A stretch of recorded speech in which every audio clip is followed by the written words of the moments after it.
आजमगढ़ जिले के देवगांव कोतवाली क्षेत्र के तिरौली गांव के पास 13वीं में शामिल होकर लौट रहे सपा नेता को बदमाशों ने गोली मारकर गंभीर रूप से घायल कर दिया। उन्हें इलाज के लिए सीएचसी लालगंज ले जाया गया, जहां से डॉक्टरों ने उन्हें हायर सेंटर रेफर कर दिया। परिजन इलाज के लिए उन्हें वाराणसी लेकर गए हैं।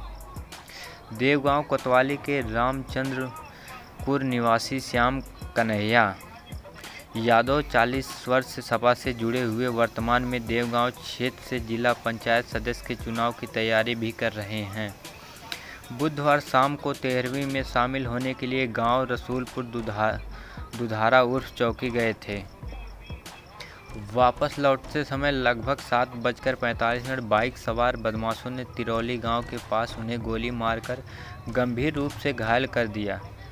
प्रत्याशियों के अनुसार उनके बांह और पीठ में गोली लगी है। आनन फानन में उन्हें सीएचसी लालगंज ले जाया गया, जहां से गंभीर हालत को देखते हुए चिकित्सकों ने हायर सेंटर रेफर कर दिया।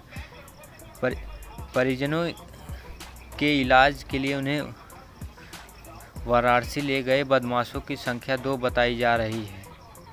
चुनावी रंजिश में वारदात को अंजाम देने की आशंका जताई जा रही है। इस संबंध में देवगांव कोतवाली प्रभारी संजय कुमार ने बताया कि जांच की जा रही है। जांच के बाद ही कुछ कहा जा सकता है।